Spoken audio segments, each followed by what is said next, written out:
The audit, released this week by the Office of Public Accountability, points out that even though the customer base for the Guam Power Authority grew from 37,000 in 2005 to 41,000 in 2011, overall power consumption declined by 1%. The audit credits customers for taking steps to conserve energy. CCU Chairman Simon Sanchez. We're selling less energy to more customers now than we used to 5 years ago. Because of conservation. Because of conservation and high prices and people just saying, I can't afford that big a bill, I'm going to conserve. So that's a concern that the OPA has wisely brought up and that we are watching, because if that trend continues, we still have to pay for our fixed costs, the fixed debt service, the fixed payments to our independent power producers. Those fixed costs form the base rate charge on your power bill, 30% of the bill.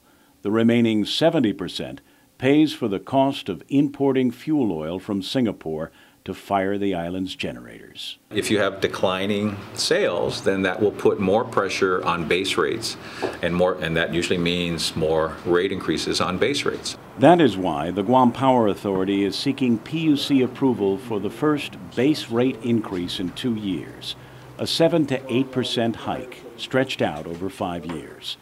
Sanchez emphasizes it's an increase in the base rate, that 30% portion of your bill.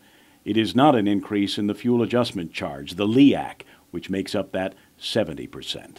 This proposed rate increase is to adjust it over 5 years, and your total bill will only go up 7% over 5 years.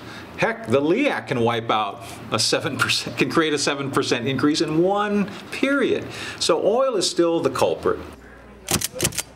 Although concerned about declining revenues, GPA still encourages conservation because it cuts the cost of that 70% of your bill made up of fuel imports. Conservation at least takes 70% of your bill and reduces that.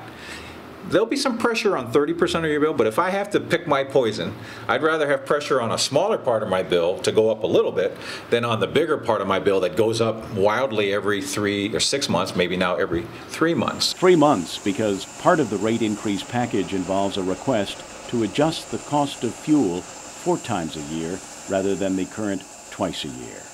That proposal, along with the 7 to 8% rate hike, will be decided by the PUC after next week's public hearings.